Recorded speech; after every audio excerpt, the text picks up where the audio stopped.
Tadeyo, hari ikibazo mbanza kukubaza mbere yuko dukomeza ikiganiro. Yego. Hari abantu babajije bati kubera iki iyo turimo gusenga ubukanuye, kubera iki udahumiriza turi gusenga Tadeyo? Nko mu biganiro byashize hari aho bakubonye rwose turimo turasenga babona urakanuye ukomeje kureba, kandi ubundi mu mihango abantu bazimenyerewe muri gahunda yo gusenga nuko abantu bashyira ingoyi ku maso bagasinzira. Kubera iki ukanura turi gusenga cyangwa uri gusenga ugasenga ukanuye? Buriya no mu ijuru ntabwo abantu bazareshya. Mu ijuru abantu ntibazareshya. Nose ufite ingorane utazifite bazaba bari mu nzego cyane rwose. Icyo abantu bacyumve. Ubundi abantu bazaringanira, hatazaba umukire, hatazawakoze n'utarakoze. Ikuzimu aho ngaho abantu bose nibo bazaringanira. Ikuzimu abantu barareshya. Bose bazareshya, nta rwose nta. Buri muntu yapfuye akaze ntakomeza kuyobora ikuzimu. Bantu ubwikuzimu abantu bazaringanira aho ngaho. Hano bazareshya cyane rwose. Noneho ibyubahiro bigarukira hano mwese. Aho bigarukira nyine yebana hariya kabisa, twese tuzareshya. Abazajyayo na nge ntabwo mbari. Nk'ubwo uri nko gusenga amaso y'umubiri akababonye ibintu bihita ukabura rangaye. Ambo ushobora kurangara no mu mitekerereze burya. Ntabwo ari ngombwa kurangazwa nuko ibyo mbonye. Burya ashobora no gufunga amaso ahubwo ngatekereza ibindi. Abantu bajye naragashyara. Wiyemeje kuzajya usenga ukanuye nk'ucunza abajura. Ngo batakwiba. Tugende kuri Bibiliya. Ukuntu basangiye hari mu bikorera n'ukuntu abo basangira birakorwa kimwe. Kuki bidakorwa kimwe? Niba ibyo dukora, niba koko ibyo dukora tubikora nk'itorero, tugashyiraho ibintu tukabigira formule, n'umugati n'aka kantu urajya unywera kuraka, mbo padi nabo bati ni Karistia urajya hiryaho gutya. Kuki utazareka ngo nizanire ibijumba byanjye natetse mu rugo, uyizanire ibye, mutuvuga ati tugiye gusangira twibuka urupfu, ariko sinibaza ukuntu twibukira urupfu rwa Kristo mu byo kurya. Tade, abantu benshi bavuga amagambo basa n'abatarasomye Bibiliya ngo umuvugabutumwa ntabwo akwiye guhembwa. Icyo kintu bagikura he? Wabagira ihe nama? Hano dusomye ko uvuga ubutumwa akwiye gutungwa n'ubutumwa, ariko intero yabaye intero ngo nta muvugabutumwa ukwiye guhembwa. Gira inama abantu bumva ko haba hariho kurengera mu gihe uvuze ubutumwa yahabwa ibyo gutunga umubiri kuko yavuze ubutumwa. None kukuyeho amaturo, iyo nyubako yakubakwa n'iki? Iyo nyubako rero ni ukuvuga ngo mu itorero hari ibintu byajyaga bibamo byo gusonzoranya. Ntabwo abantu bazaga hariya bavuye ngo higa, ngo udahiga ngo Imana ngo ntabwo uri umwana w'Imana cyangwa Imana ngo ntabwo izaguha umugisha. Usanga abantu barazana ibintu by'iterabwoba muri bene data, bakabashyira bo bakababwira bakabasomera bya byaritswe byo mu ngira mu guteka kwa kabiri, avuga ati nugira gutya Imana izaguha umugisha, nugira gutya izaguha imivumo yose irakujyaho. Ntabwo mu itorero ry'Imana uko bigenda. Mu itorero ry'Imana cyambere wigisha ijambo ry'Imana, mugasanga ijambo niryo rihindura abantu. Rero kuba muvuze ngo tugiye kubaka inzu turajya duhuriramo tugasenga. Ariko Tade, kubatizwa atariyo turufu ijyana umuntu mu ijuru, bivuze ko umuntu uri mu itorero rya Kristo rimwe watubwiye nyine, ndi kukongeraho kugira ngo abantu wenda be kuryitiranya n'andi, akaba aririmo afite uwo mwanya, afite n'icyo gihe, ni byiza ko akwiriye kwirara icyo ntagikore ngo nuko ngo atari cyo turufu yo kuzatuma ajya mu ijuru. Iyo mpamvu rero uzasanga abitwa ngo ni amatorero nyine twamaze kubona ko atariyo. Bazana ibintu by'imishinga. Nta mishinga mu itorero. Nta mishinga mu itorero. Iriya mishinga iyo ibintu by'Imana byatangiye kuzamo imishinga ntibiba bikiri iby'Imana. Niyo mpamvu uzasanga barwana, ugasanga baragirana amabifu, ugasanga ni ibibazo. Umva, niyo ngo itorero ry'Imana rirangajwe no kubwiriza ubutumwa bwiza gusa.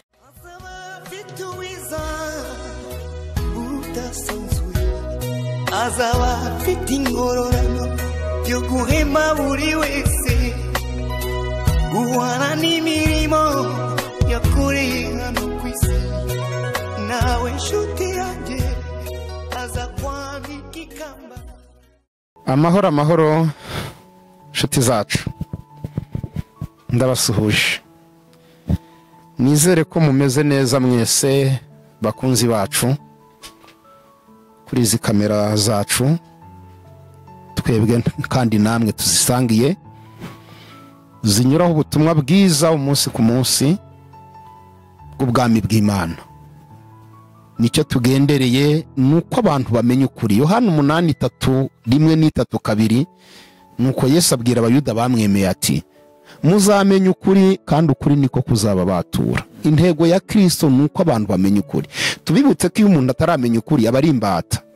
aba ari imbata y'ibintu byinshi, aba ari imbata ku myambarire, aba ari imbata ku mirire, aba ari imbata mu misengere, aba ari imbata mu bo babana nabo. Iyo umuntu ataramenya ukuri aba ari imbata ya byinshi, ariko intego yacu ni uko dufatikanya tukabafasha tukamenya ukuri, kandi twamara kumenya ukuri kukatubatura. Ndahamya neza ko igihe abo tumaranye iminsi mubana natwe mu biganiro bitandukanye, hari byinshi mugenda musobanukirwa, hari umucyo ugenda ubabonekera, mukarushaho gusobanukirwa ukuri ku ijambo ry'Imana. Mbahaye ikaze. Njye nitwa Misago Alfred, ndi umwigisha w'ubutumwa bwiza, ndi umusomyi wa Bibiliya n'ibindi bitabo bitandukanye, ariko bigaruka nanone kuyobokamana, kugira ngo ibyo tubabwira n'ibyo tubaha bigiye kuba ari ibitekerezo byacu, bibe bishingiye ku mwuka wera, bishingiye no ku bumenyi dukura mu bitabo mu ijambo ry'Imana. Reka mbakirire umukozi w'Imana, si ubwa mbere kuri izi kamera, Imana iramutugaruriye. Amahoro y'Imana nabane nawe Tadeyo. Yego namwe muhorane. Imana amahoro ikomeje kukurinda. Ya meze neza rwose, nta kibazo. Wasoje umwaka neza? Ya rwose umwaka nawusoje neza, undi nawo ndabona utangiye neza. Ubunani waraburiye? Rwose naraburiye. Iyo abantu batari inyama ku bunani baba bumva ko ubunani bataburiye. Wabonye inyama ku bunani? Bo inyama ntabwo nshobora no kuba ntarazibonye, ariko kandi nanone inyama ntabwo arizo zinyinjiza mu mwaka mushya. Buriya ashobora kuba ntarazibonye cyangwa se narayenziriye, cyangwa se nkaba naraziniwe ku munsi ukurikiyeho. Hari abantu baba barabati umbunani buvuyemo tutariye akanyama. Birashoboka nyine nicyo kintu nyine tuba twarashyizwemo, twasanze ari nk'iyame. Ikinyoma burya nacyo kiba nyine kigera igihe kikabukuriye, ariko kandi nanone utarazibonye yihangana, ibyo ni ibisanzwe rwose. Yego. Imana rero ni guha umugisha, turakwakiriye nanone, kandi turizera tudashidikanya ko uzanye inkuru nziza utazanye intambara. Yego rwose. Tadeyo, hari ikibazo mbanza kukubaza mbere yuko dukomeza ikiganiro. Yego. Hari abantu babajije bati kubera iki iyo turimo gusenga ubukanuye, kubera iki udahumiriza turi gusenga Tadeyo? Nko mu biganiro byashize, hari aho bakubonye rwose turimo turasenga babona urakanuye ukomeje kureba, kandi ubundi mu mihango abantu bazimenyerewe muri gahunda yo gusenga nuko abantu bashyira ingoyi ku maso bagasinzira. Kubera icyo ukanura turi gusenga, cyangwa uri gusenga ugasenga ukanuye? Bo ubundi ni imihango y'abantu cyangwa se ni imigenzo y'abantu, nibyo bita ngo ni uguca bugufi imbere y'Imana.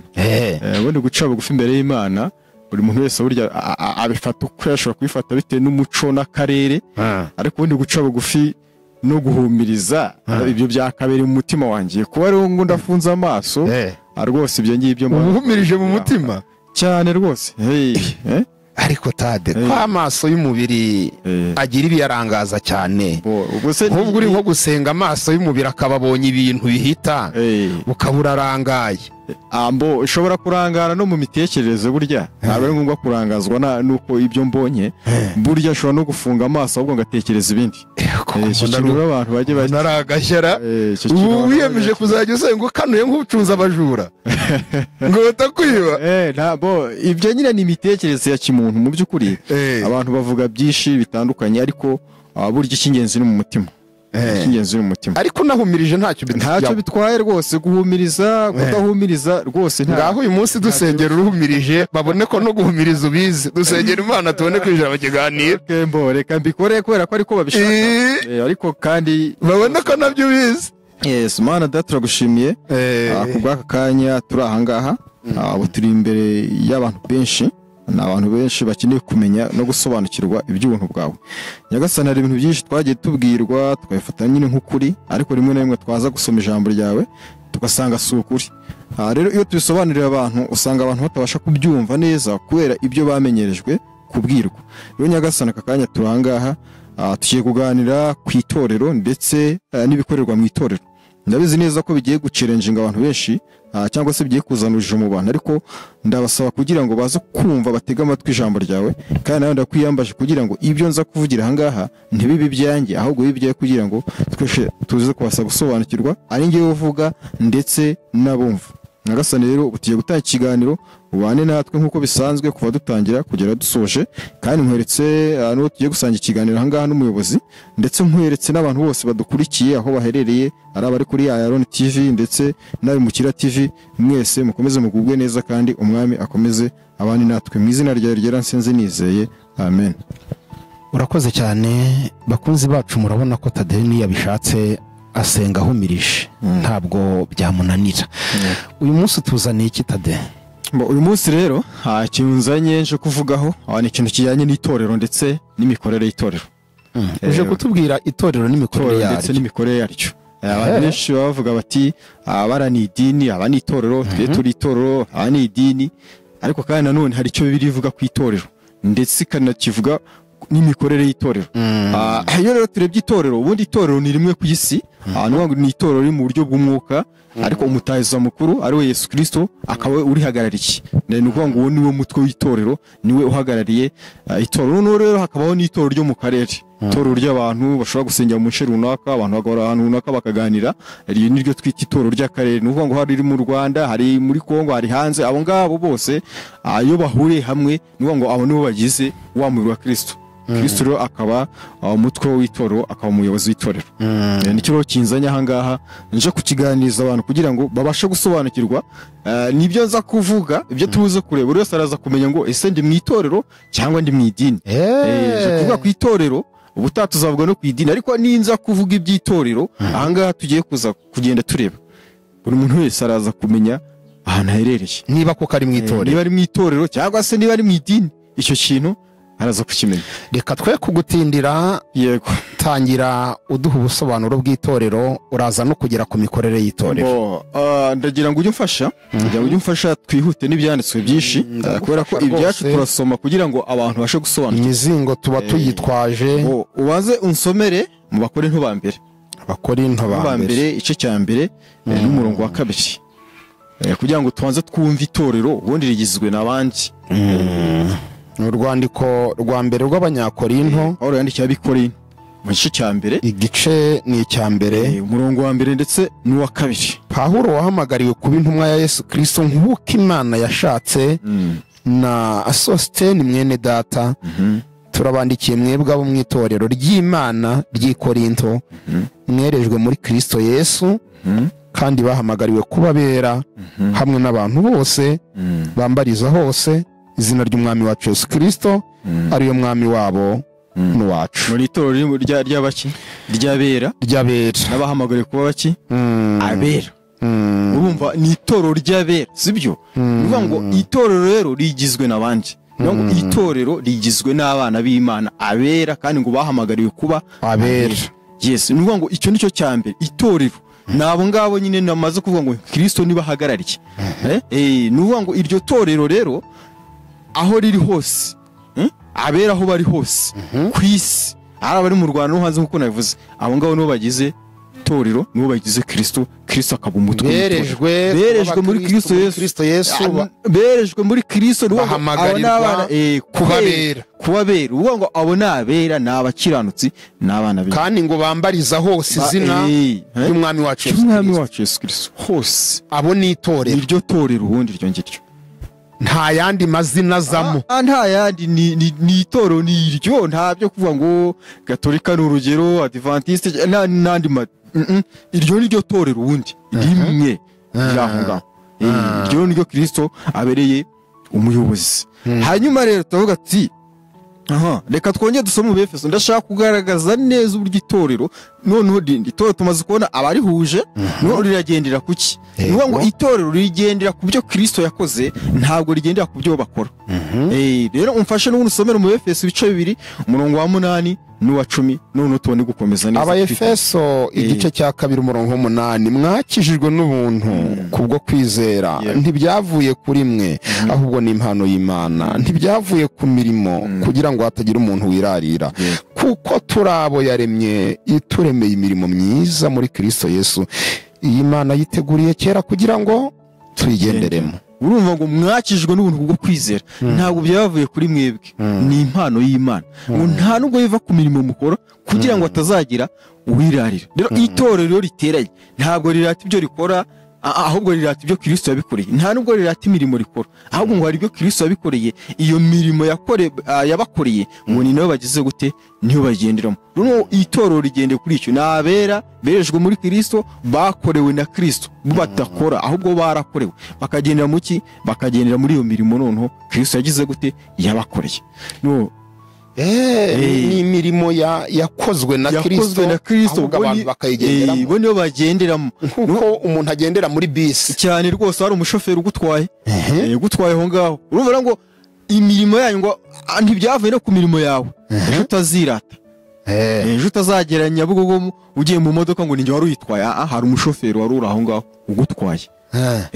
Ahangaha rero mu itorero naho niho ngo hari ugutwaye, hari uwakugejeje ku byo urimo, hari n'urata ibyawe kurata ibyawe. Mu itorero ntabwo turata ibyacu, ahubwo turata ibya Yesu Kristo. None niba mbyumva mu itorero rya Kristo ryarindi utangiye uvuga ry'abantu ry'abera bamwe berejwe muri Kristo Yesu, nta muntu ukora igikorwa ngo akirate nk'aho ari we ugikoze. Reka da, icyo ngicyo agikoreshwa no kwizera Yesu Kristo uri muri we.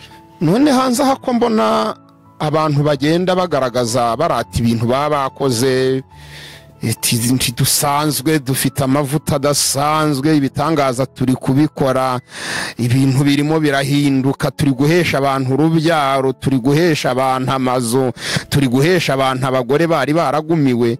Abo bantu ntabwo baba mu itorero rya Kristo buriya. Bo ibyo rwose uwakora ibyo ngibyo akabyirata, uwo rwose aba nta uwo mu itorero. Ndibuka Pawulo ngo hari aho yagiye abwiriza ubutumwa bwiza, aravuga abantu barakizwa, bamaze kubwiriza abantu batangira kuza kumutambira ibitambo, aje avuga ati hoya mu cyo n'umubireke, naye ndi umuntu nkama. Hano yakijije abantu. Aravuga ati bazana ibitambo, ati rwose mubireke, ndi umuntu nkamwe, Kristo niwe umukijije. None abiki gihe aho kugira ngo barate ibyo Kristo yakoze, nibo barate ibyabo. Aho rero saba Imana se nabo mu itorero. Ariko buriya ntibifitanye isano n'impamvu Yesu yakoraga igitangaza akabwira umuntu ngo ntubibwire abantu, ntujye kubyamamaza. None ibaze ko Yesu we yavugaga icyo kintu, ntubibwire abantu, ari Yesu wabikoze. Pawulo yakora ibitangaza bajya kumutura ibitambo n'iki, atoya.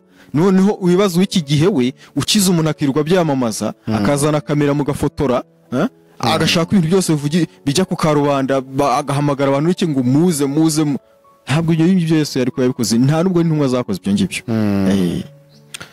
Urakoze cyane, ukomeje kudusobanurira itorero. Hano wari umaze kutwereka ko itorero rigendera mu mirimo ryaremewe muri Kristo Yesu, irimo uwinjiye mu itorero wese ayisangamo.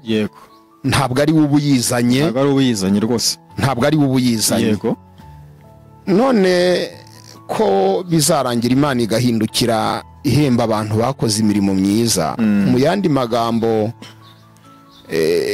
si promotion hari Imana izabihaye abantu yo kubahembera ibintu yanaremye. Nuvuga ngo niba Imana ari irema imirimo tugenderamo ikazahindukira ikayiduhembera, kandi ititwaga iyacu ahubwo ari iya Kristo tugenderamo. Wenda reka mvugeho gato, ibyo tuzabivuga. Dushobora kuzareba n'imirimo n'ingororano zizahabwa abana b'Imana bayigenderamo bakayemera kuyikora. N'ingororano nuko ngo uwo murimo ni ukwemera kuyoborwa n'Imana. Ubundi ntabwo Imana ifata ku ngufu, ahubwo bigende mu ijambo ryayo irakwereka ati dore iki wagombye kugikora, iki wagombye kugikora. Rero hari igihe twebwe twinangira ntitugikore, ariko si uko tutari abana b'Imana. Rero icyo gihe wagiye akora iyo mirimo ngo azahabwa iki, ingororano. Ibyo rero nabyo tuzagenda tubibona, ingororano zikwiriye abana b'Imana. Bora no mu ijuru ntabwo abantu bazareshya. Mu ijuru abantu ntibazareshya. Nose ufite ingororano utazifite bazaba bari mu nzego cyane rwose. Icyo abantu bacyumve. Ubundi abantu bazaringanira, hatazaba umukire, hatazawakoze n'utarakoze. Ikuzimu aho ngaho abantu bose nibo bazaringanira. Ikuzimu abantu barareshya, bose bazareshya, nta rwose nta. Buri muntu yapfuye akaze ntakomeza kuyobora ikuzimu. Bantu ubwo ikuzimu abantu bazaringanira aho ngaho. Hano bazaringanira cyane rwose. Noneho ibyubahiro bigarukira hano mwisi. Aho bigarukira nyine rebana hariya kabisa, twese tuzareshya. Abazajyayo nako nge ntabwo mbari. Mwijuru niho tuzasumba. Mwijuru urumva bazaba bafite amakamba. hari n'abo njya numva bavuga ngo ngo ntacyo ngo niyo nakwicara ku ibaraza se ngo hari ikibazo hari n'ubu niyo bamutuza muri rubanda rugufi ariko yahageze rero kwibaza ukuntu umusirikare ashobora kubaho adashaka guharanira amapeta akashaka guhora ari rushata aho ngaho nabyo bikakwiye icyo nacyo cyaba ari ikibazo urumva ni ikibazo gikomeye cyane komeza udusobanurire itorero noneho tugiye kureba uburyo itorero riterana gute riterana riti ndasabye abantu bose badukurikiye kuri Iron TV abimukira TV buri wese yicekinga yisuzume areba ahantu ateranira muterana gute navuze ngo umunsi turasoma ibyaretswe byinshi turasoma ibihamya kugira ngo ntaza kubwa ibintu ukavuga ati ni mu Kigali ariko n'ufite Bibiliya ukabuyemera ndagusabye nawe aho uri uze kwikorera ubushakashatsi wisomere hanyuma kugira ngo utinde duhuza ndagusabye rero mfasha usomere mu bakore ntubambere igice cya mbere igice cya 14 umurongo 26 urwandiko rwa mbere rw'abanyakorinto igice k'14 umurongo w'16 umurongo 26 nuko bene data iyo muteranye bimera biti umuntu wese afite indirimbo cyangwa amagambo yo kwigisha cyangwa amagambo ahishuriwe cyangwa ururimi rutamenyekana cyangwa amagambo yo kurusobanura nuko rero byose bikorwe kugira ngo abantu bunguke mbese bene data iyo muteranye bimera gute ufite indirimbo ufite ijambo yishuriwe ufite icyo kwigisha ibi ntabwo biri kubura pasiteri wenyine ntabwo biri kubura rivera ntabwo biri kubura apotre birabwira ba bene data bateraniye hamwe barimo baganira ijambo ry'Imana niyo ngo muri bene data mwitorera ukuntu tubayeho ukuntu duterana si uko ridafite umukuru arahari kura ko nawe yarashizweho n'Imana rero muri bene data bice twagiye kuganira ijambo ry'Imana nuvuga ngo ngewe ashobora kuba afite ijambo ariko ukaba nta jambo ufite ukaba ariko se ntitwakwirimbira nk'indimbo y'150 ingahe mu ndimbo z'agakiza undi nawe icyo ahawe akakizana urumva nuvuga ngo turasangira turaganira noneho rya jambo umvuze rikagufasha nawe ryo ufite rikamfasha ya ndimbo nawe wifitiye ikamfasha waba nta kintu ufite cyo kuvuga ukicara ukumva aho ngaho niko mwitorero bigenda ntabwo mwitorero haza ngo umuntu umwe ngo abariwe kamara avuge inama kuvuga ati amena cyangwa se ababwa ati mwakira ijambo ry'Imana agenda hoya mwitorero turafashanya tugasangira ijambo tukungurana tukaryoherwa tukaririmba tukarangiza tukitahira itorero riterana kandi ibyo byose ibyo tuganira aho ngaho ngo bibaho kugira ngo twungure itorero ntabwo ari byo kuza ngo tuganire ibintu bira ni ukuganira neza ijambo ry'Imana tukungurana ndetse nuvuga ngo turimo turafashanya nyine mu buryo bwa mwuka none Tadeyo mu itorero rya Kristo habamo umukuru umukuru arahari haba harimo umukuru cyane rwose wese Pawulo ajya muri Efeso agaterana n'abakuru abakuru bitorera yandikira nimba nibuka neza ni Timoteyo ndikitamubwira ngo amushinga abakuru uhugura abakuru bitorero ubwo twabita nk'abahe muri iki gihe cyacu muri iki gihe mu itorero ubundi hari impano hari Imana yashyizeho abashumba yashyiramo abavuga butumwa abungeri abigisha bose bari mu itorero bose bari mu itorero kabisa ubwo abantu bakekaga ko wenda umukuru ari Kristo gusa ubwo n'itorero rikorera mu gace runaka rishobora kuba rifitemo umuntu ubayoboye nk'uko navuze Kristo niwe mutwe w'itorero mu buryo bw'umwuka ariko no hariho n'abakuru bo mu turere nyine mu nshe runaka bahagarariye ya matorero mu buryo nyine bw'abantu nk'uko duhuriye ahangaha ukaba ari nk'umukuru muri twebwe komeza utubwire wari umaze kutubwira uko riterana rero mu itorero sasa mu itorero nta cya 10 n'amatoro uzasangamo itorero ry'Imana nta cya 10 n'amaturo uzarisangamo bose abantu basomye Bibiliya bazamfashe wera bazashyira muri comment nidusanga kuva itorero ryatangira mu byakozwe n'intumwa hari cya 10 n'amaturo byigeze bitangwa mbo ntacyo bazashyira muri comment bavuga ati wowe ko wavuze ibi hanyuma nuko tubona bimeze gutya bimeze gute impamvu ni iyi impamvu nuko itorero ubundi riragendera ku byakozwe n'intumwa intumwa cyangwa se ku ntumwa nyine ngo Yesu yigije yohereza intumwa nuko ngo hari misiyo yahereje intumwa kandi natwe twemera ijambo ry'Imana nibyo tugenderaho mu isezerano rishya mu itorero. Rero ni ukuvuga ngo iki cya cumi n'amaturo ntabwo iki gikenewe mu isezerano rishya. Iki giki cyatangwaga mu isezerano rya kera kiri gufasha abalewi bakoraga umurimo w'Imana mu ihema ry'ibonaniro. Ngo iyo misiyo yari yabo. Mwasomye neza ugasoma mu kubara mu bice 18 murongo waho wa 19 na 20 havuga ngo nkibahembeye kuko bakora umurimo w'Imana. Ngo cyari icyo cya 10 ngo bagihawe nk'igihembo cy'umurimo bakoraga aho ngaho wo gufasha abantu gutamba ibitambo by'ibyaha byabo. Rero nuko ngo nibo bari kandi impamvu se barajya niyi nuko nta gakondo bagiraga. Urabizi ko mu kubarira imiryango 12 abare nta butaka yigeze bahabwa. So rero baje kubera uwo murimo ngo bagomba guhabwa icyo cya 10. Nayo ni byagomba kubatunga nyine kubera ko nta kindi kintu bakoraga. Ariko mu itorero ry'Imana suko bimeze. Mu itorero ry'Imana turabasha kubona yuko umutambyi mukuru, umutambyi washaka kura ubutambyi bwa mbere ni Kristo. Ubwo bivuze ngo rya torero watangiye usobanura ryerejwe muri Kristo Yesu, yego, rigahamagarirwa kuba bera.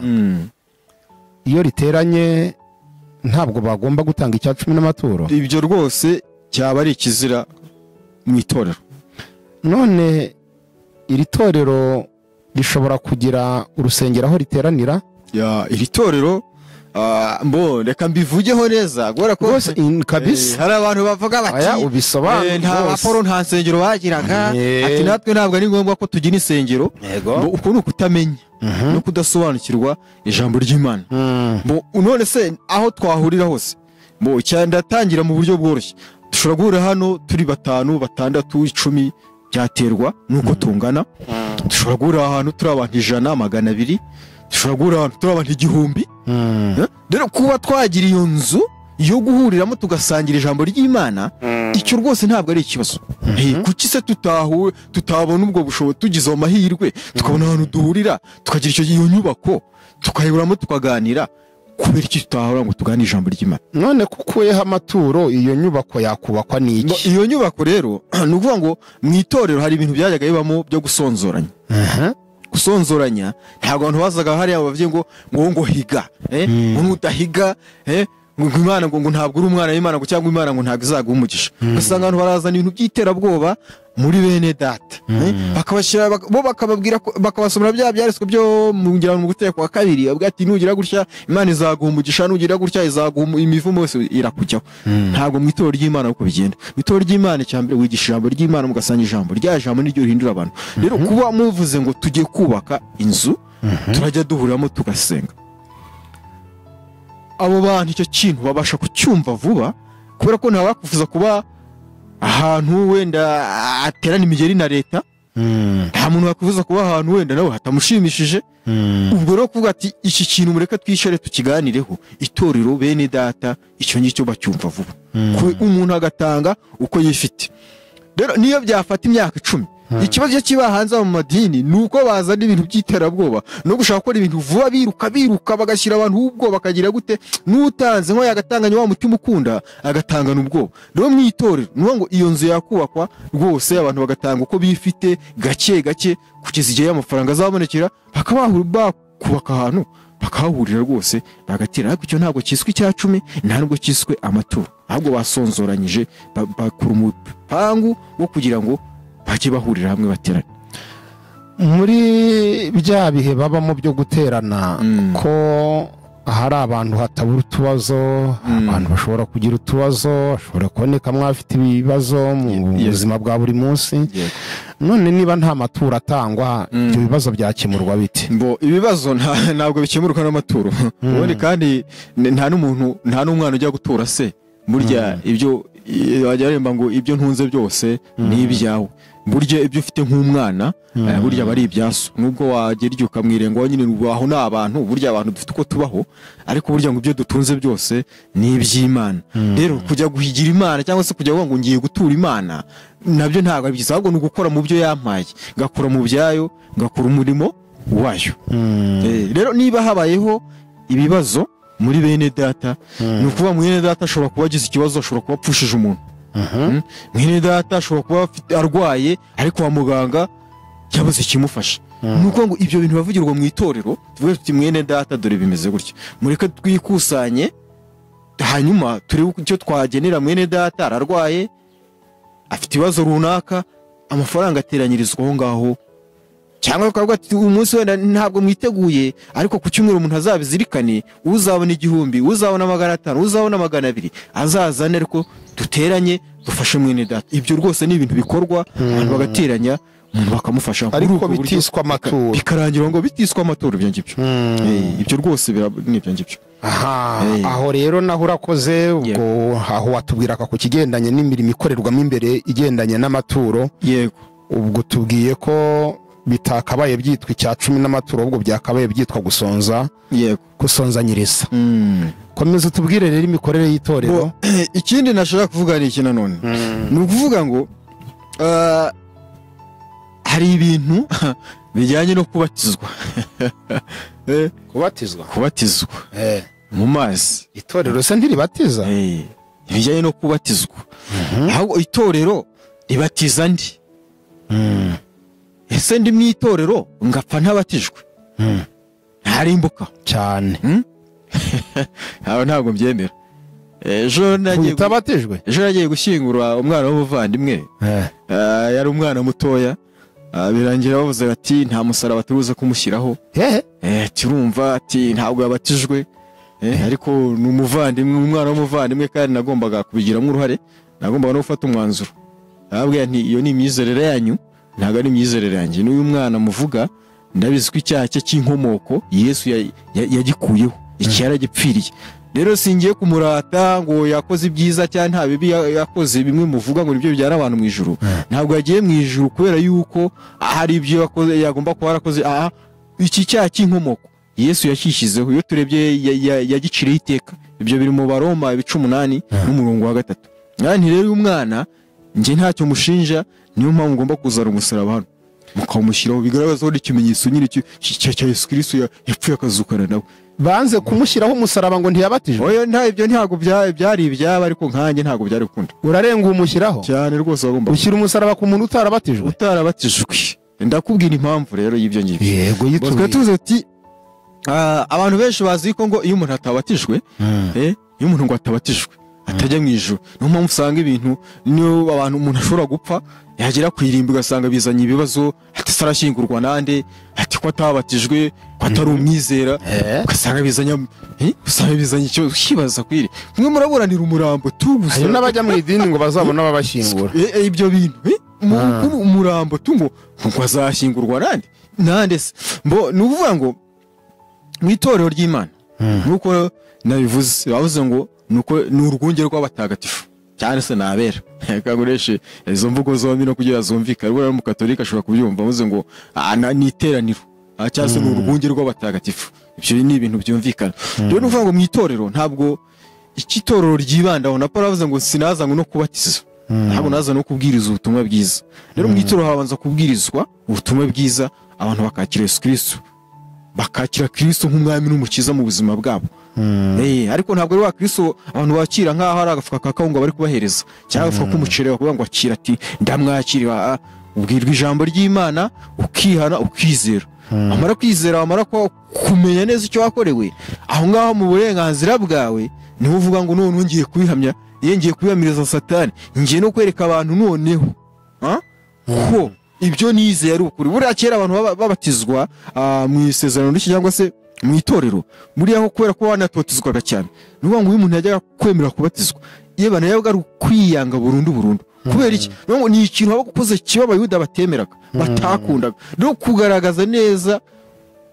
ko mutari kumwe cyabaga ari ikibazo gikomeye cyane nuvuga ngo kwabaga nko kwiyahura ariko turabatizwa nta n'ikibazo dufite rero mu itorero nukuvuga ngo ni bande babatizwa urimo uragira ati itorero rya mbere umuntu wafataga icyemezo cyo kubatizwa yabaga ari nko kwiyahura kwabaga ari nko kwiyahura kabisa abayuda bari hariya bati uzi neza ko bashobora kugutera amabuye mu kanya cyangwa bashobora kuza kukwica none ubu turabatizwa rwose nta kibazo dufite rero icyo navugaga ni iki nuko navuga ngo nti mu itorero icy'ingenzi kigamijwe n'ubutumwa bwiza twamaze kubona ko nabahora barejejwe abo nabakiranutse rero umuntu ashobora kuvuga ati se uwo muntu noneho abaye apfuye atabatijwe uwo muntu yajyaye uwo muntu rwose n'umutahajuru uwo ni umwana w'Imana abantu udafite urubanza mbo impamvu njya kubatizwa nkuko nabivuze nuko yango bihamiriza abavandimwe yewe na shitari kumugaragara bire ntiwe nta ruhare ufiteho uruhare ni Yesu Kristo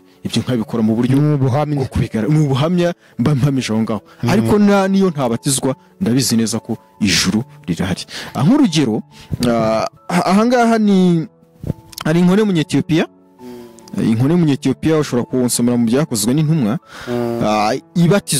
yabatijwe gute ubundi iyi nkone mu Ethiopia tubuze gusanga mu bice 8 by'ibyakozwe n'intumwa ku murongo wa 36 ugeze ku murongo wa 38 turareba uyabatijwe ati yabatijwe mbere yuko yizera cyangwa abatijwe nyuma yuko yizera hari naho usanga abantu benshi babatizwa ngo uko babatijwe nibwo bizeye wagombye kwanza ukizera ukabona kubatizwa ariko kwizera kwabanje kukugira umwana w'Imana kwabanje kukugira uwera nkuko Pawulo nyine yandikiraga abera kandi ngo berejwe muri Kristo Yesu bakigenda mu nzira bagera ku mazi iyo nkoni iramubaza iti dore amazi ikimbuza kubatizwa n'iki Filipo arayisubiza ati niba wizeye mu mutima wawe wose birashoboka nayiti ndizeye Yesu Kristo ko ari umwana w'Imana itegeka ko bahagarika igare baramanukana bajya mu mazi bombi Filipo n'inkone arayibatiza urumva Filipo ngo yaragendaga gisamariya asoma inkuru ivuga ariko ngo nibyo yasomaga ntiyabyumvaga ndahura na Filipo yari yohereje ko yamubwirize aho bahuriye niho yahereye amusobanurira ambwira ati ariko se ibisomo urabyumva ati se nabisoma ndafite musobanurira Filipo aramusobanuriye mu gitabo cya Yesaya 53 bwira Yesu ubuhanuzi bwa Yesaya n'iki yeba naraje amaze kumva cyamuzanye amaze kwizera mu gihe ari kugenda ngo abantu hari amazi aho ati none se wawe kwibatirizwa noneho urumva aho yagendeye hose ntigeze abatizwa ariko none hageze gute arabatijwe kubera ko hari ikintu agize gute hari ikintu yumvise rero ngo abwira Filipo ati none kumbonye amazi ikimbuza kubatizwa n'iki Filipo aramubwira ati niba wizeye se n'umutima wose ikikubuza kubatizwa ni iki kuko niko tubatizwa tubatizwa twarizeye ntabwo tubatizwa kubera ko ngo kugira ngo twizere Filipo uyu nguyu niyo urumva ari mu igare urugero niyaza nko kugera nk'imbere agapfa atarahura nayo mazi Filipo yagomba kujya mu ijuru yagomba kujya mu ijuru rwose nta kibazo cyagomba kuba kiri hagati ye n'Imana ariko Tade kubatizwa atariyo turufu ijyana umuntu mu ijuru yego bivuze ko umuntu uri mu itorero rya Kristo rimwe watubwiye nyine ndi kukongeraho kugira ngo abantu wenda be kuryitiranya n'andi yego akaba aririmo afite uwo mwanya afite n'icyo gihe ni byiza ko akwiriye kwirara icyo ntagikore ngo nuko ngo atari cyo turufu yo kuzatuma ajya mu ijuru mbo nta nubwo nibaza impamvu yajya kwirara ahubwo kubikora n'ubuzima bwe nose kubikora se ahamye ibyo yakiriye niba ijambo ry'Imana ryakiriye mu buzima bwe ni gutatahamya nyine uwari wundi imbere y'abantu niba bakiraho baratinyuka bakabihamya bazi neza ko bari bukubitwe cyangwa bari bwicwe cyangwa bari bufungwe none w'iki gihe ni iki se cyatuma atabihamya ahubwo kuko mbikuye ku ijambo Yakobo yavuze ngo uzi gukora neza ntabikore nyine ntabikore bimubera icyaha yego umuntu ari muri bene se yarakijijwe azi ko mu bikorwa umuntu akorerwa mu itorero habamo n'icyo kubatizwa nko guhamya ariko akaba yavuga ati si ngombwa mpfa kuba nzi ko nzajya mu ijuru aho ntibyazamuhindukira icyaha kuko yari azi ko bigomba gukorwa ntabikore iyo tugiye mu by'icyaha hari icyaha cyicisha n'ikiticisha icyo nticyamwicisha ntabwo cyamwicisha yirengagiza ibyazi buriya abantu nawiye ngo mu muryango hari abana babumvira se hari n'abandi baba bari aho ngaho badashobora kumva musaba batumva ntibahanwa abo ngabo rero icyo bakenewe iyo uri umubyeyi ni uvuga ngo icyo ukora ni ukugenda nyine ubaha umutima wo kugenda ubahugura no mu itorero niyo ngo bene abo ngabo tugenda tubahugura tubaganiriza kandi tukabaganiriza nyine umutima w'umubyeyi kugeza babyumvisha kugeza ibintu babyumvisha kandi tukabahugura mu rukundo. Rero si igitangaza yuko bamwe bashobora kuba ati kwisabira ati twe turumva dushaka kubatizwa hari ati ngewe ntacyo bimbwiye ati n'ubundi se ko mpfuye najya mu ijuru. Ibyo rero izo ngingo zose Pasiteri Misago ibyo ni ibintu rwose bibaho, ariko kandi noneho ibyo abantu nk'abo nabo tubatwara mu gake gake tubaganiriza bakagera igihe bakabyumva, kandi atabyumvishe rwose ntabwo twamucira urubanza ngo uyazarimbuka. Tadeyo uragira uti Pasiteri Misago aho ntushaka kunteza abantu ko ngewe ndi umupasitoro, ngewe ndi umwigisha w'ubutumwa bwiza, ndi intumwa ya Kristo. Iryo jambo pasitoro abantu baryumvamo ibindi bintu, nubwo tugiye mu busesenguzi bw'ijambo ry'Imana ndiwe, ariko ku mpamvu z'uko abantu bazi ibintu n'imyumvire iri mu bantu itandukanye bashobora kuyibyazamo ibindi. Ndi intumwa ya Kristo, ndi umwigisha. N'iryo jambo niyo titire mboha abenshi bazihawe n'abantu, bazihawe n'abantu kandi abantu bazibakubwa amarangamutima kubera ko umuntu ari intyoza gusa azi kujya arakitaragaza agasakuza agahanura n'iki, ariko kandi kuba ngewe narivuga nubwo nta bandi bari guhaye ni uko mbona ikikurimo. Oya no haza habararivuga uko mbona ikikurimo nta nicyo bangije, ikikurimo nicyo gituma ngiye nkwita gutyo. Rero kwa narivuga rwose ntabwo uri kuri ntapfunwe nafite yo nawe ngo Pasiteri Misago urakoze cyane. Benshi rwose hanze aha birakangirirwa, bagira gute, bavuga iki, bafite iki, birakangirirwa. Rero kwa nari kwita rwose nta kibazo kirimo. Tade uri kugenda utugaragariza imikorere y'itorero. Yego rwose ibyo ufite kuvuga ku itorero rwose ubivuge. Yego aho uvuye ku kigendanye no kubatizwa, kubatizwa. Yego nanjye hari icyo ngira ngo utubwireho. Itorero aho riri riteranye ryemerewe kwegera igaburo ryera, itorero ifunguro ryera. Bo hari ibintu bikorwa hanze aha nyine nk'umuhango, ariko ikibabaje ni uko usanga abantu babikora ari abanyabyaha bakabikora abagakwiye kwibuka icyo kintu, ahubwo n'itorero ryagombye kwibuka urwo rupfu. Ariko kandi nanone si ihame, twebwe twemera neza ko uyu mugati yahaye abantu ngo mujye mubikora munyibuka. Nizera neza ko nta cyarenga ijambo ry'Imana n'abantu baba bari kumanyagura. Kandi itorero abantu bashobora kwicara bakanasangira bisanzwe, ibyo ni ibintu bisanzwe, ariko nta kintu, nta foromire y'ibyo bintu ngo tubigire gutya buri cyumweru cyangwa ni iki cyarenga gusangira ubundi ijambo ry'Imana. Bivuze ko tumanyagura ugiye guhakana ifunguro ryera. Tade nakubwiye ngo hari ibintu byinshi abantu bagera formire ahantu runaka bagasanga si cyo cy'ingenzi. Nakubwiye ngo aho ngo tujye gusangira umugati na divayi biraho, ariko se dusangiye ijambo. Buriya usibye ko nabonye bigira n'amategeko ahambaye cyane n'akarishye. Buri umuntu ashobora aho kugira umuntu aturuke hanze umuhereze uwo mutsima niyo divayi anywa ataha ari umunyabyaha, ahubwo wakamuhaye iryo jambo ry'Imana agahita ari umukiranutsi.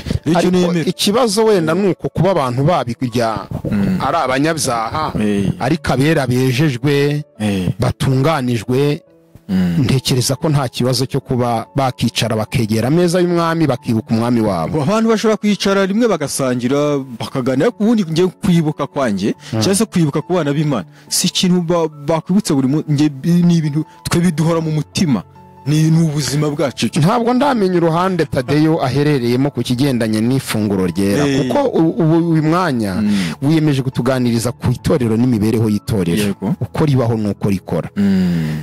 wari wagiye utubwira ibigendanye no gutura, utubwira ibigendanye n'umubatizo, utubwira ibigendanye n'imirimo, nanjye narinzanye icyo kigendanye n'igaburo.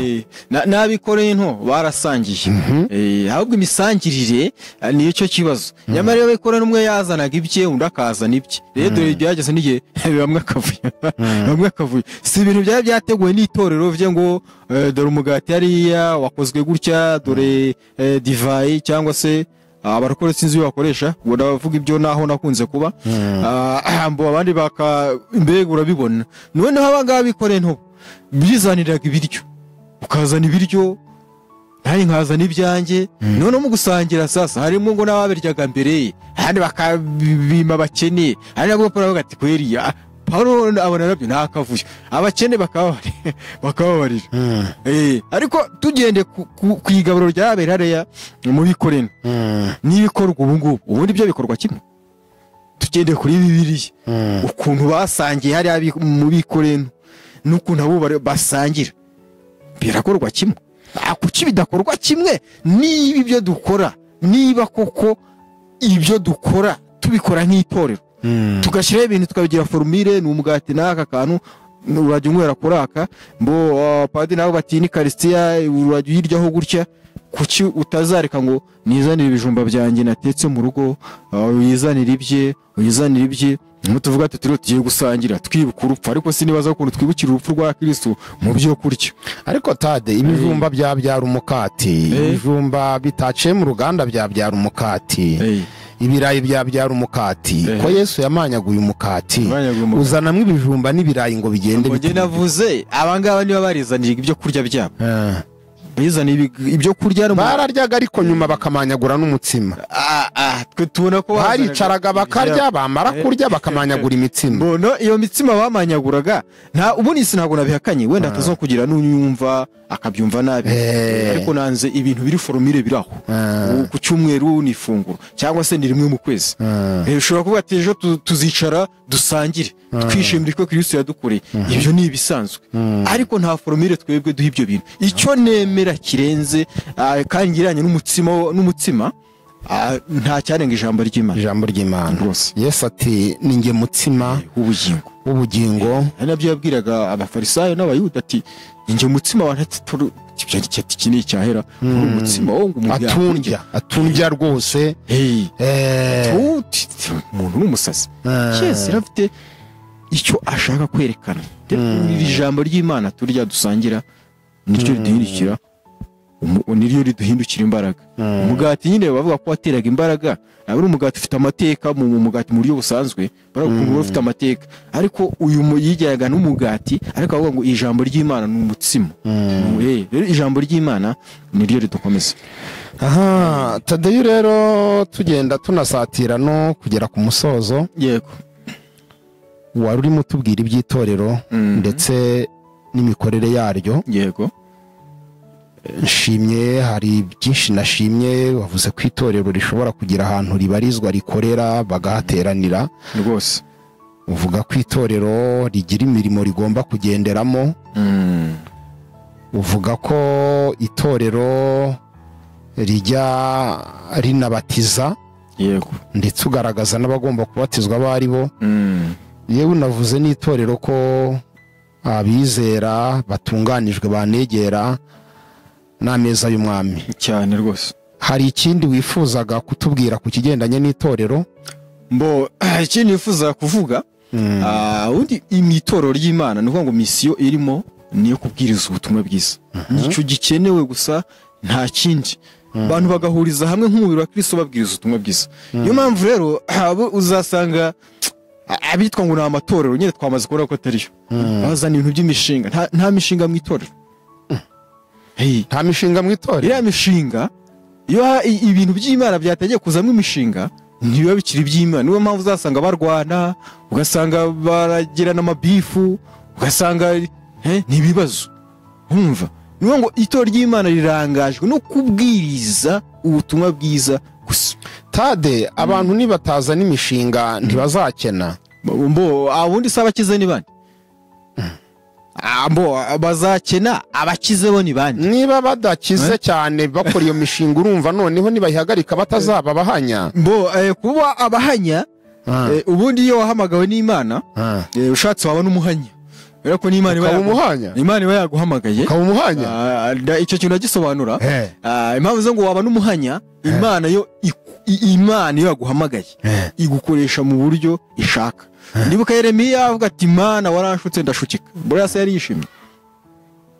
yishimye buriya waranshutse ndashukika. Pawulo urabizi intambara yagiye ahura nazo ariko ubwiriza ubutumwa bwiza. Pawulo yewe yageze aho ubwe atangiye aboha amahema. Pawulo ni ukuvuga ngo yakoresheje amaboko ye anabwiriza ubutumwa bwiza. None kuki ngewe ntari buze gukora umurimo w'Imana nakoresha amaboko yanjye? Ndagira ngo nasome Abakorinto ba mbere ibice 9 ndera ku murongo wa 11 mpere ku murongo wa 11 ngeze ku murongo wa 15. No turebe Pawulo icyo yavugaga. Abantu barajya gushinga ibintu bashaka kurya abantu gusa, barashaka inyungu, barashaka kujya bavuga ngo ngendera mu modoka, nabonye imodoka nk'umukozi w'Imana. Igice cya 9 igice cya 9 rw'Abakorinto rwa mbere rw'Abakorinto umurongo wahera ku murongo wa 11 ugeze ku murongo wa 15. Tureba neza icyo Pawulo we yavuga, icyo yavuze. Kandi Pawulo umukozi w'Imana ubwiza ubutumwa bwiza, no turebe abiki gihe baragendera ku icyo Pawulo yakoze koko cyangwa kuki batakigendera. Niyo yavuze ngo haragira hati mbese ubwo twababibyemo iby'umwuka ntibikwiriye ko tubasaruramo ibyo gutunga umubiri. Ati mbese ubwo twababibyemo iby'umwuka ntibikwiye ko dushobora tubasaruramo ibyo gutunga umubiri. Komeza hasi. Abandi ko bafite ubwo butware kuri mwe, abandi bafite ubwo butware kuri mwe bwo kuba babakuramo ibyo kurya by'umubiri. Ubwo butware barabufite. Leta ishobora kuzigashyiraho umusoro bati mujye mudusorera. Abantu rusaya bati twe tukeneye amafaranga ya nayo mukayabaha. Ariko twebwe kubera iki? Komeza hasi. Ariko ntiturakakoresha ubwo butware, ahubwo twihanganira byose kugira ngo tutabera inkomyi ubutumwa bwiza bwa Kristo. Nubwo ubwo butwara bufite nk'umukozi w'Imana waza bati mugomba kumva ibinaye ngomba kubaho nk'abandi. Hari nabyo abantu birirwa bakubitishana ngo mugomba kungura imodoka, mugomba kugira gute, mugomba kunyubakira inzu, bigomba kugenda gutyo na gutyo. Baravuga ati nubwo ubwo bubasha tubufite ariko twirinda kubera ubutumwa bwiza iki inkomyi. None abiki gihe ubutumwa bwiza koko birinda kubera inkomyi cyangwa bashaka kubuteza ibibazo. Komeza. Muzi yuko abakora imirimo yo mu rusengero abakora imirimo n'iby'urusengero ngo abakora imirimo yo mu rusengero ubundi bagombye gutungwa n'iby'urusengero. Komeza hasi. Kandi abakora imirimo y'igicaniro bakagabana iby'igicaniro, abo nabo bagombye kugabana iby'igicaniro. N'umwami wacu nuko yategetse ko abavuga ubutumwa bwiza batungwa n'ubutumwa bwiza. Ariko ngeweho ntacyo muri byo nakurikije, ariko ngeweho muri ibyo kandi sinandikiye ibyo kugira ngo mubinkorere. Urumva kubw'itegeko, kubw'imibereho abantu bagombye gukora ibyo byose. Pawulo afite n'ubwo butware ariko akavuga ngo iki? Ahubwo ibyambera byiza. Aho warusomye uwo murongo. Ariko ngeweho ntacyo muri byo nakurikije, ariko ngewe kandi sinandikiye ibyo kugira ngo mubinkorere. Ngo muri ibyo byose n'ubwo butware n'iki n'ubwo bagombye kumuhereza bakagira gute, we ngo ntacyo yakurikije. Kandi ngo nubwo urumva yandikiye abantu abibutsa ibyagombye kubaho, ariko ashobora ati kuko Pawulo nuho yanditse ibi ngibi nawe bashaka kudusabiriza ati ibyo ntabwo mbibandikiye kugira gute. Aha rero yagize ati ibyambera byiza ahubwo nuko napfa kuruta uko umuntu yahindura ubusa uko kwirata kwanjye. Ntabwo ashaka gufata ubutumwa bwiza ngo abugire business akoreshe bwa bubasha afite ngo yirirwa akinira ku bantu. Ibyo ntabwo ari byo. Tade icyo numvisemo hano gikomeye, imbere mu itorero rya Kristo imishinga ntabwo yemewe, ahubwo yakorerwa inyuma y'itorero muri bwa buzima busanzwe abantu babamo. Nicyo washatse kutubwira? Iyo ni business y'umuntu ku giti cye. Ahubwo iyo business ikaba wenda bibayeho nk'uko twavuze ngo itorero mwene data ashobora kugira ikibazo, abantu tukashaka kubaka inyubako runaka. Ibyo ngibyo bitewe na wa mutima mfite, ahubwo nakora muri bwa butunzi bwanjye nifitiye, nkaba nazana tukubaka itorero, nkaba nazana muri bene data tugafasha umuntu nk'uko yagize ikibazo. Uko nguko niko itorero rigomba kuba. Tade abantu benshi bavuga amagambo basa n'abatarasomye Bibiliya ngo umuvugabutumwa ntabwo akwiye guhembwa. Icyo kintu bagikura he, wabagiriye inama? Hano dusomye ko uvuga ubutumwa akwiye gutungwa n'ubutumwa, ariko intero yabaye intero ngo nta muvugabutumwa ukwiye guhembwa. Gira inama abantu bumva ko haba hariho kurengera mu gihe uvuze ubutumwa yahabwa ibyo gutunga umubiri kuko yavuze ubutumwa. Umuvugabutumwa ntakwiye guhembwa, ariko kandi nanone ntakwiye no kudahembwa. Ntakwiye guhembwa, ntakwiye no kudahembwa. Ahubwo icyo avuze, icyo abwiye abantu nicyo kizatuma bagira icyo bamumarira. Aho kandi batagira n'icyo bamumarira, ntabwo akwiye kwishyuza. Ntakwiye kwishyuza, ahubwo nategereze niba kuko yaratumwe n'Imana. Imana ubwo yazamufasha. Nose niba Imana yarohereje igikona ikagira inyama kigashyira Eliya, ni igikona ngira ngo kikamushyira inyama, wowe ukora umurimo wayo, ni gute Imana itazakohereza ubundi buryo ukabasha kubaho? Rero abantu benshi bajya gushinga cyangwa se bajya gutangira ibintu by'ivugabutumwa bagiye gusaruramwe abantu bakajya mu ivugabutumwa bo bafite izindi nyungu bashaka ku ruhande. Ariko umuntu wahamagawe, niba kutwara hamagawe, tumere nka Paulo, kandi icyo nemera neza nuko Imana izadukorera, izakoresha abo tutazi, izakora umurimo wayo mu gihe runaka. Nitubwiriza ijambo ry'Imana ntiridutunge, Imana ubwo yazadutunga. Nitadutunga, na Paulo yaragenda akajya kubaha amahema, natwe dufite uburyo twajya gukora tukabaho. Tade, ariko nanone ntabwo twashima se abantu babyirengagiza, twashima abantu birengagiza ko umubwirizabutumwa bwiza akwiriye gutungwa n'ubutumwa. Abantu bo babyirengagiza, hari abantu bashobora kubyirengagiza bakavuga bati muzajya gutungwa niyo abahamagaye. Na Yesu ubwo yavuze ngo uzanywesha umukozi w'Imana ku gacuma k'amazi wazahabwa umugisha. Ibyo ni amagambo Yesu yivugiye. Wa mugani wa Paulo, niba abo hanze batwaka amafaranga tukayabaha, ni gute umukozi w'Imana ugufitiye umumaro utagira icyo umuha? Iyo none imitekerereze ya Satani. None niba ari umukozi w'Imana yahamagawe kugira ngo akore umurimo w'Imana, uwo murimo n'umuri Imana izamutunga binyuze ariko muri mwebwe, niba koko mwemera ko ari umukozi w'Imana, mukamwemera ko ibyo ari kuvuga ari bivuye ku Mana. Ariko nawe ntaje ngo bashyireho uterabwoba, ahubwo namwe mukorere mu rukundo kugira ngo umukozi w'Imana abeho. Paulo nubwo yatangiye akora umurimo aboha bisanzwe, ariko abageze bene data baramutunga. Rero bene data bagatunza uwo muntu, umukozi w'Imana, ariko si itegeko. Kuvuga ngo Imana ikunda umuntu utanga n'umutima ukunze, umuntu utanga anezerewe.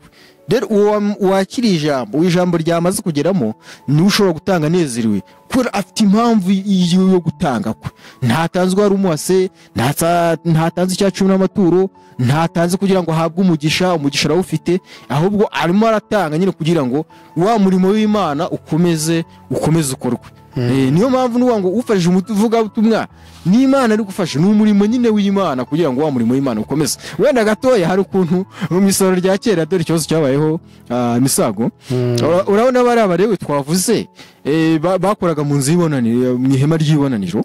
Bari hari igihe cyageze Abisirayeli nabo barigumura, none ntibaba bakibafasha.